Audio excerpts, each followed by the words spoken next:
Cette plante, c'est l'arabette, une championne de l'adaptation. Dans ce laboratoire de l'Université de Genève, des scientifiques ont percé un de ses secrets, sa capacité à résister au manque d'eau. Les racines de cette plante peuvent créer une couche protectrice appelée subérine. Ce bouclier imperméable aide la plante à retenir l'eau.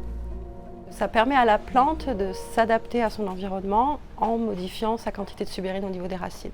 Et derrière, elles peuvent comme ça adapter leur capacité d'échange avec le sol, garder de l'eau quand elles en ont peu, ou même ça peut jouer un rôle dans les minéraux. Elles vont plus ou moins facilement pouvoir acquérir certains minéraux qui sont présents dans le sol.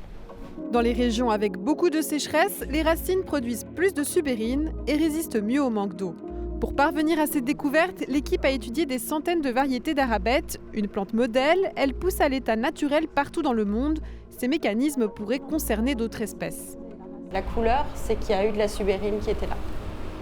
Donc on fait ça sur plein de plantules, côte à côte, pour pouvoir les comparer.